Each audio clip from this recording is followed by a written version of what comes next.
राम राम जी। सभी भाई बहनों को राम राम। मैं हूं बाबा रामदास और आप देख रहे हैं बाबा की खरी खोटी।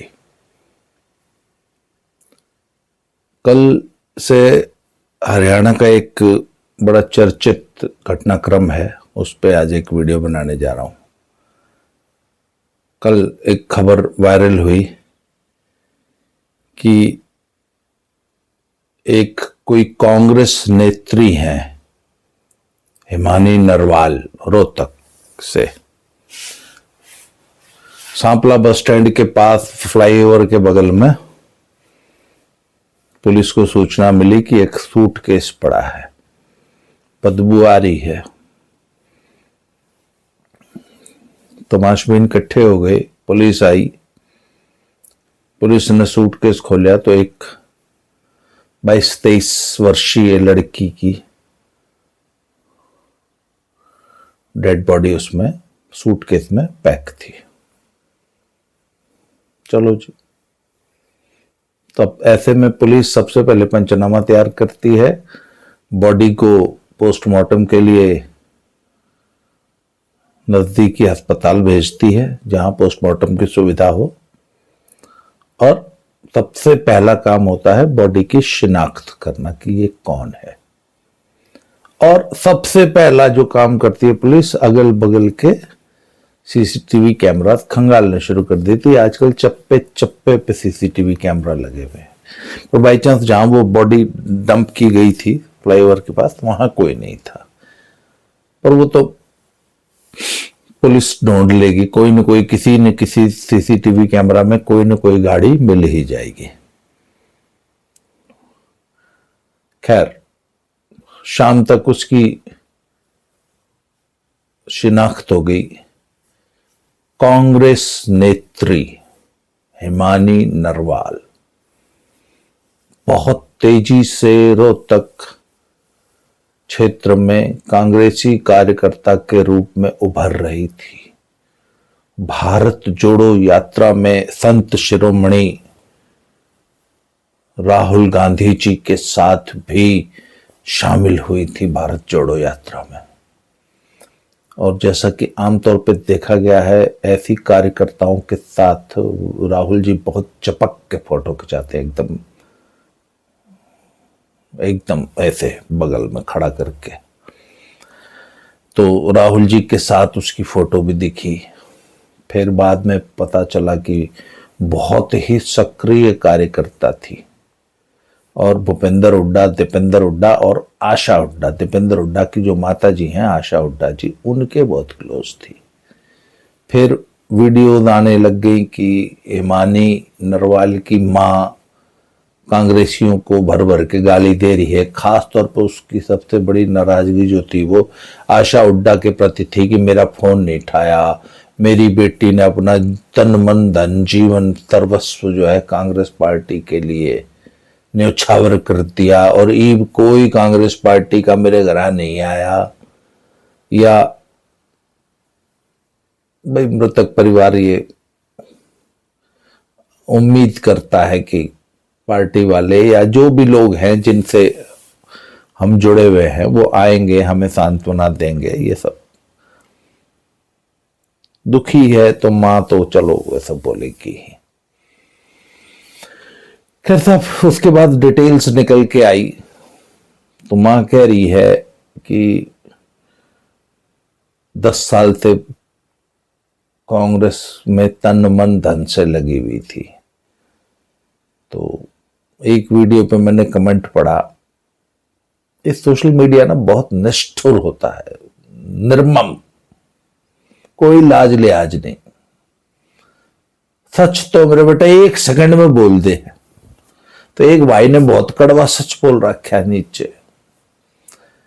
23 साल की छोरी है, 10 साल से कांग्रेस की सेवा कर रही है, इसका मतलब 12-13 साल में ही कांग्रेस की सेवा करने लगी थी। इसका मतलब 2-3 साल से लगी हुई होगी। खैर चलो, मां कह रही है, उसका एक भाई भी है। फैमिली बैकग्राउंड ये है कि फादर बीएसएफ में थे, रोहतक में रहती थी फैमिली, कहीं रोहतक जिले में कोई गांव है। तो जो एक बड़ा भाई था इसका हिमानी का, वो गांव में कोई आपस में लड़कों की ऐसी ऐसे ही जो बिना मतलब की लड़ाई नहीं हो जाती, छोटी छोटी किसी बात को, उसमें लड़ाई होगी, वो बालक मर गया। वो बालक मर गया तो गांव के ही छोरे थे, वो पुलिस ने अरेस्ट किए, वो साल 2 साल जेल में रहे, फिर जमानत हो गई होगी, जैसा हमारी जुडिशरी होती है। खैर, तो वो जो फादर था, जो बीएसएफ में था, वो इस बात को लेकर डिप्रेशन में आ गया,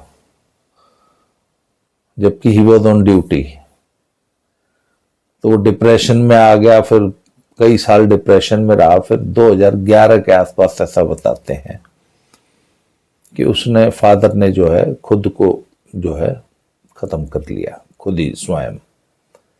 तो ऐसे आमतौर पे जब ऐसे केसेस होते हैं ना फोर्सेस में, तो अनुकंपा नियुक्ति मिलती नहीं, और बेल्ट वाली नौकरियों में तो वैसे भी नहीं मिलती, अनुकंपा नियुक्ति मिलती है सिविल की जॉब्स में।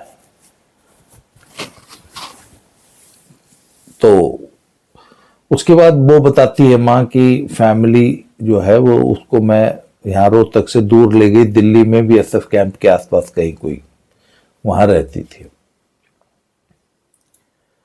हिमानी नरवाल को कांग्रेस नेत्री बनने का चस्का हो गया। चस्का ही होता है जी इन सब बातों का, और कोई तंत्र नहीं होता इनमें, सिर्फ ये चस्का होता है। बीएससी, एमबीए और अब एलएलबी, पढ़ाई का एक पैटर्न देख लो आप। पहले भाई बीएससी करी छोरी ना, पढ़ने में बहुत घनी तेज थी, रील रूल भी बनाया करती थी।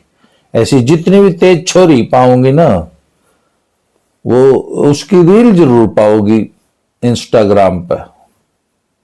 इसकी भी घनी थी, मैंने देखी तो नहीं है, पर वो यूट्यूब पे पता लग गया भाई, रील घनी थी छोरी की, और घनी पॉपुलर हो रही थी। रीमन नैन की भी घनी रील है, वो जो किसान नेत्री थी वही भी जेल में है। और नरवाल जी की भी घनी है। तो पहले बीएससी करी, उसके बाद फिर एमबीए करी, और अब एलएलबी कर रही थी, और दिन रात कांग्रेस का काम करती थी। मां ने एक बात और कही है, मेरी छोरी दौर 15 लाख थे जोड़ रखे थे उसने, और वो कांग्रेस पार्टी पर खर्च दिए, चुनाव में खर्च दिए। कार्यकर्ताओं ने रात में 2-2 बजे भी घर छोड़ के आया करती थी, चुनाव में इतनी सक्रिय थी। 2 चुनाव हुए हैं, बोले 2 चुनाव के बाद बोली नहीं, पार्टी में कुछ लोग मेरी तरक्की से जल रहे हैं।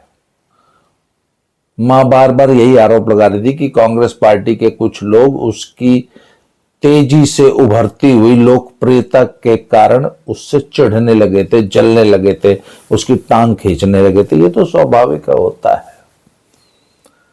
तो उन्हें बताओ, हाँ, लोकसभा और विधानसभा चुनाव में उसने बहुत सक्रिय रूप से कांग्रेस का प्रचार किया था। मां ये कह रही थी कि 15 लाख थे वो खर्च दिए, कोरोना में भी जो है गरीबों का खाना बना के कॉलोनी में बांटती थी, और इसके अलावा चुनाव में भी रात में 2-2 बजे तक कार्यकर्ताओं का खाना होटल से पैक करा के घर छोड़ के आया करती थी,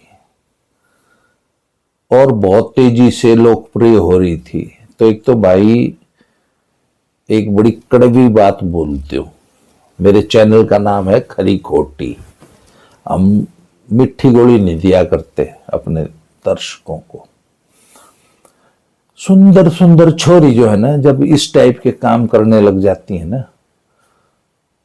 नेतागिरी का, सामाजिक कार्यकर्ता, समाज सेवा, तो बहुत जल्दी लोकप्रिय होती हैं।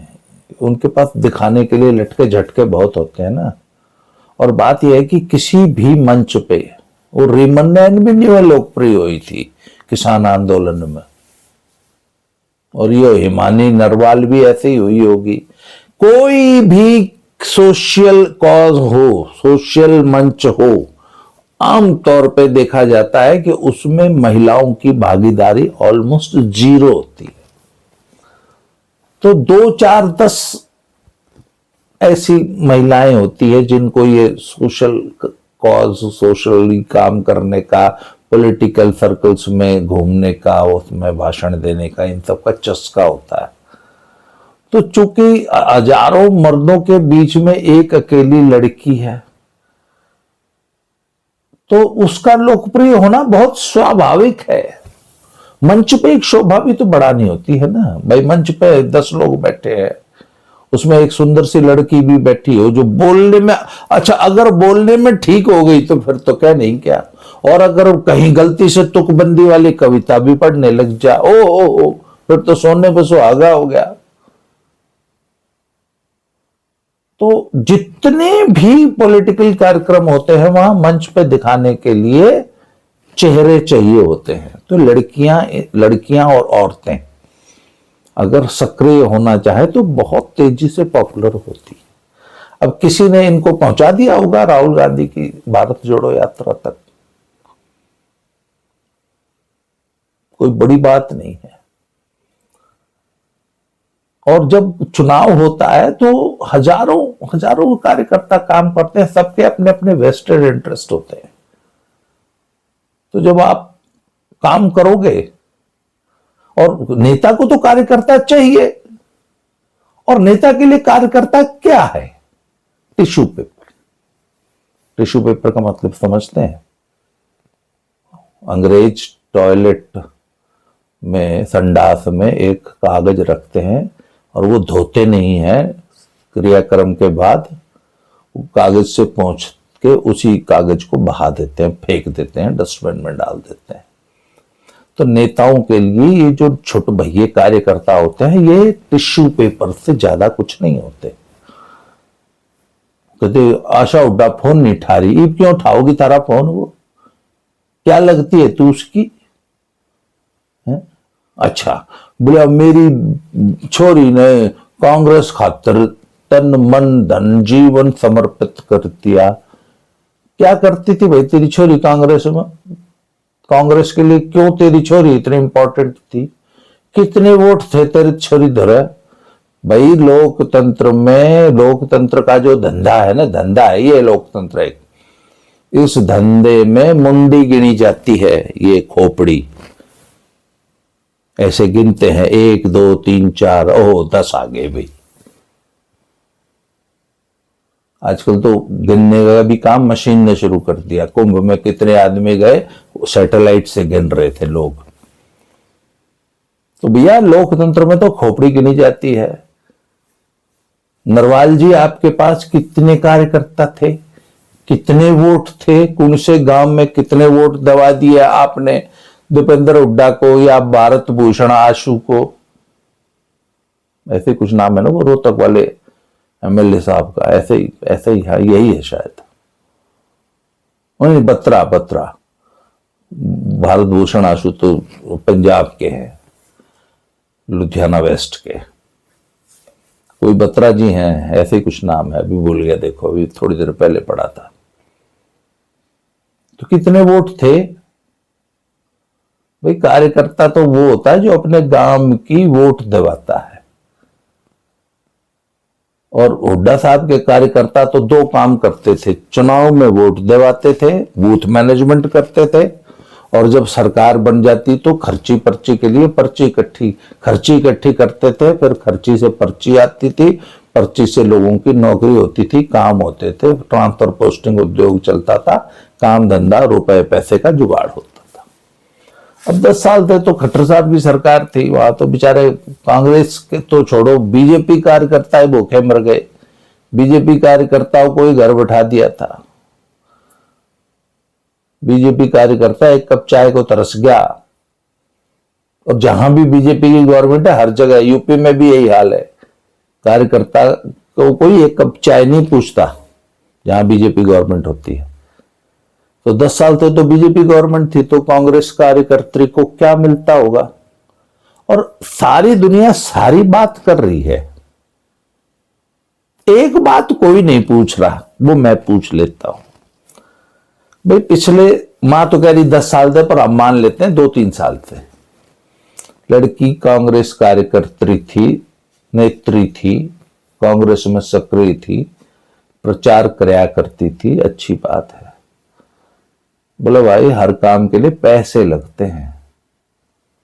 मान लो कह रही थी कि 2 दिन पहले दीपेंद्र हुड्डा का कोई प्रोग्राम था, उसमें गई थी, रोहतक में कमरा लेके रहती थी। माँ और भाई तो रहते हैं बीएसएफ कैंप दिल्ली में,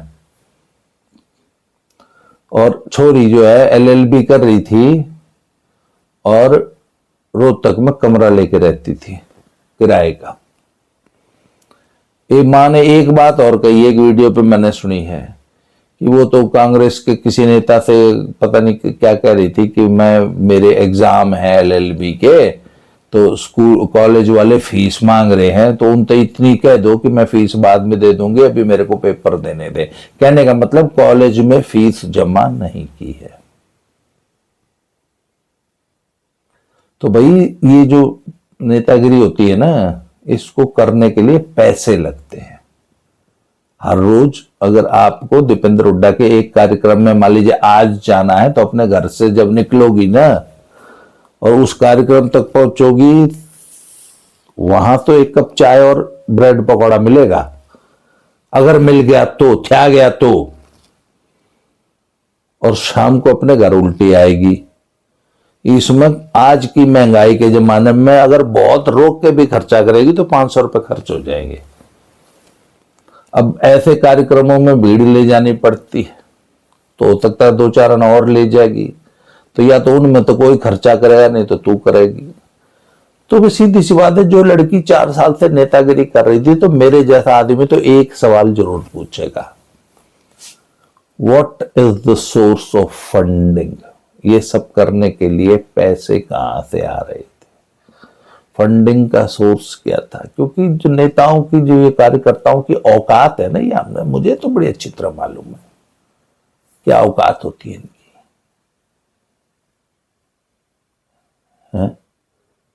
और कितना नेता इनको पूछते हैं। एक बार फोटो खिंचा ली, मान लीजिए किसी कार्यक्रम में शामिल हो गए, उसमें कभी दीपेंद्र के साथ फोटो खिंचा ली, कभी भूपेंद्र के साथ, हुड्डा के साथ फोटो खिंचा ली, भारत जोड़ो यात्रा में राहुल गांधी के साथ खिंचा ली, तो पूरा फेसबुक सॉरी यूट्यूब आज भरा हुआ है राहुल गांधी की करीबी नेत्री सूटकेस में पैक मिली। काहे की राहुल गांधी की करीबी? विभिन्न राज्यों के मुख्यमंत्री जो होते हैं ना, मुख्यमंत्री, वो तो राहुल गांधी के करीबी आज तक हो नहीं पाए।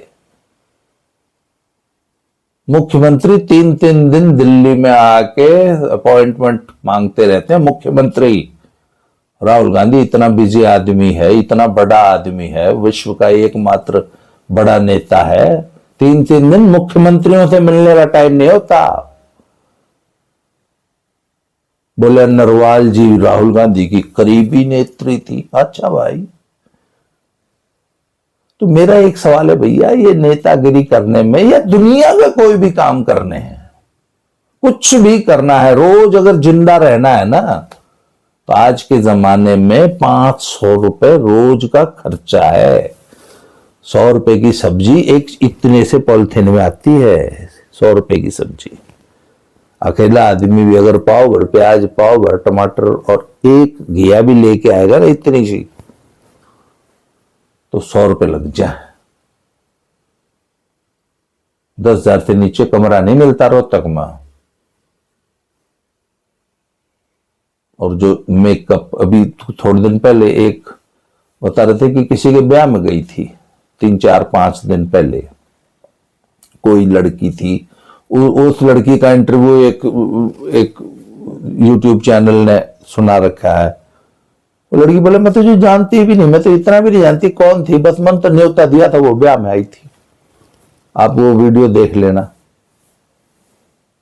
बोले वो कौन है? बोले वो भी किसी ऐसे रियलिटी शो में, वो भी रील बनाने वाली छोरी है जिसके ब्याह में ये गई थी। बोले जी कहाँ रहती थी? बोला मुझे नहीं पता। कहाँ पढ़ती थी? बोला मुझे नहीं पता। बोला ब्याह में? बोले ब्याह, मेरे ब्याह में तो हजारों आदमी आ रहे थे, हजारों को न्योता दे रखा था। वो भी आई थी? हाँ आई थी, याद है। क्या बात हुई? बोला जी कहा इतने हजारों की भीड़ में बात करने का टाइम मिलता है क्या? वो ऑडियो इंटरव्यू है, आप देख लेना यूट्यूब पे। अच्छा, उसके ब्याह में अगर गई होगी तो बहुत सुंदर सी एक साड़ी पैर रखी होगी, पैर रखी थी, वो फोटो देखी है मैंने। तो भाई ब्याह अटेंड करने में भी तो 1000, 2000, 5000 खर्च हुए होंगे ना। तो एक लड़की जो कि कहीं जॉब नहीं करती, कोई बिजनेस नहीं करती, सत्ताधारी पार्टी से जुड़ी होती, तो हम ये मान लेते हैं कहीं इधर उधर का कोई दलाली करती होगी, कोई ट्रांसफर पोस्टिंग, कोई ठेकेदारी, कुछ और इस टाइप के छोटे मोटे जो टुच्चे काम होते हैं जो पार्टियों के कार्यकर्ता करते हैं, कफन खसोटने का। तो रूलिंग पार्टी भी नहीं है तो वो भी नहीं मिलता। तो what was the source of income? और देखिए, दुनिया का कोई भी काम करने के लिए और सरवाइव करने के लिए there has to be a legitimate source of income, not source of income, legitimate, कानूनी ढंग से सही, नैतिक ढंग से सही, उचित एक आमदनी का जरिया होना चाहिए सरवाइव करने के लिए। तो कोई भी ये नहीं पूछ रहा कि नेत्री, कांग्रेस नेत्री का सोर्स ऑफ इनकम क्या था। खैर साहब, नेत्री जी सूटकेस में पैक हो गई हैं। 2-4 दिन ये हंगामा चलेगा, फिर कोई न कोई। अच्छा, ऐसे लोग में एक बात बताओ, बोले वो बहुत तेजी से कांग्रेस में बढ़ रही थी तो कुछ लोग चिढ़ रहे थे। कौन लोग चिढ़ जाएंगे बता भाई? ऐसी तो थी नहीं कि उसको टिकट मिलने वाली तो जो बाकी टिकट जिनको मिलना था वो चिढ़ जाए। एक बात बताओ ना, पॉलिटिकल राइवलरी क्या होती है? एक बार हमने एक वीडियो देखा था, एमपी साहब और एमएलए साहब डीएम के सामने किसी मीटिंग में जूत बच गया था और एमपी साहब को एमएलए साहब ने मारे थे 10 जूत। यूपी की बात है, उधर वो कुशीनगर साइड के थे, एमपी और एमएलए देवरिया कुशीनगर साइड के थे। वो तो राइवलरी समझ में आती है कि एमपी साहब, एमएलए को लग रहा था कि एमपी मेरे एरिया में एनक्रोच कर रहा है, जो भी विकास कार्य होते हैं उसमें एमपी का बहुत बड़ा सा शिलापट्ट लग जाता है। ये है पॉलिटिकल राइवलरी।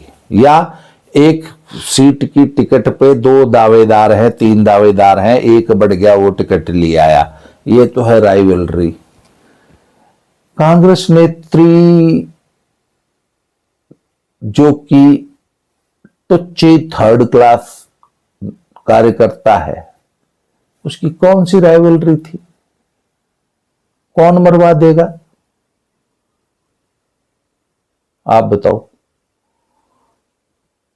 ये कुछ नहीं है, आप देख लेना। ये रोहतक में लड़की अकेली रहती थी, पेरेंट्स दिल्ली रहे, पेरेंट के माँ है, बाप तो है ही नहीं, एक भाई है, वो उसका स्टैंडर्ड भी आप यूट्यूब पे देख लो, उसके बयानों से पता लग जाएगा क्या है कैसा है। तो कोई न कोई प्रेम प्रसंग, कोई न कोई रुपए का लेन देन, कोई न कोई छोटी मोटी दलाली, कोई ऐसी कोई रिलेशनशिप निकल के आएगी जिसमें किसी ने टपका दी और सूटकेस में पैक कर दी। ये जितने भी लोगों को समाज सेवा और नेतागिरी का चस्का होता है वो इसी गति को प्राप्त होते हैं। मैं नहीं कहता कि सभी सूटकेस में पैक हो जाते हैं, पर दुर्गति होती है। दुर्गति का अलग अलग लेवल हो सकता है। इसलिए भैया अपना कायदे से पढ़ाई लिखाई कर लो और किसी बढ़िया काम धंधे में लग जाओ। मैंने बोला ना, जिंदगी में सरवाइव करने के लिए there has to be a legitimate source of income. हक हलाल की कमाई चाहिए।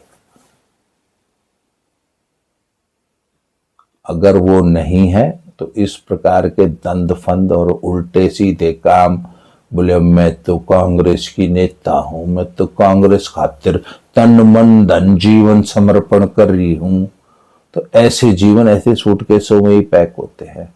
तो ये आज के यूथ के लिए और उनके पेरेंट्स के लिए और समाज के लिए एक सिंपल सी सीख है। रीमन नैन का क्या हुआ, वो भी बहुत बड़ी नेत्री थी, वो भी हर मंच से भाषण दिया करती थी, किसान नेत्री। उसकी जो रिमांड ली है ना पुलिस ने, वो एप्लीकेशन मेरे पास आई थी, वो जो रिमांड की एप्लीकेशन थाने में वाले जो पुलिस जो देती है कोर्ट में रिमांड लेती है ना, उसमें वो मैंने कल पढ़ी, मुझे किसी भाई ने भेजी थी। रीमन नैन किसान नेत्री जेल में बंद है क्योंकि खरकराम जी गांव के सरपंच से लाखों रुपया की ब्लैकमेलिंग और अपनी गांव की ही एक लड़की, एक सहेली की वीडियो वायरल करने के अपराध में और एक्सटॉर्शन, सेक्स रैकेट एक्सटॉर्शन के अपराध में जेल में है किसान नेत्री। तो भैया ये उल्टे सीधे काम, ये नेताओं के साथ उठना बैठना भाषण देना, ये 2 मिनट की फेम होती है, 2 मिनट की, उसके बाद सब खोखलापन है। एक नेता के साथ फोटो खिंचा लो और उसको अपने फेसबुक पे और इंस्टाग्राम आईडी पे चिपका दो, बोले हो फलाना नेता दौरा खड़ी है भाई हमारी छोरी, ओहो राहुल गांधी के बहुत करीब भी है, भारत जोड़ो यात्रा में गई थी। ये नेता, मैंने बोला ना, they use you like tissue paper, you are no more than a tissue paper for them. इसलिए इनके साथ टिश्यू पेपर का कितना संपर्क होता है एक व्यक्ति से, और उस व्यक्ति से तो संपर्क होता ही नहीं, उसके पिछवाड़े से होता है।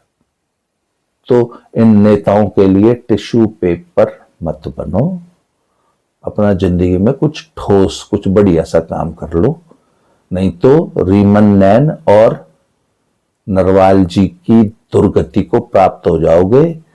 नहीं सूटकेस में बंद हो गए तो छीछा लेदर जरूर होगी। इसलिए इस नेतागिरी से दूर रहो, अपना काम कर लो। आज के लिए इस वीडियो में इतना ही, अगले वीडियो में फिर से मिलेंगे। जय श्री राम।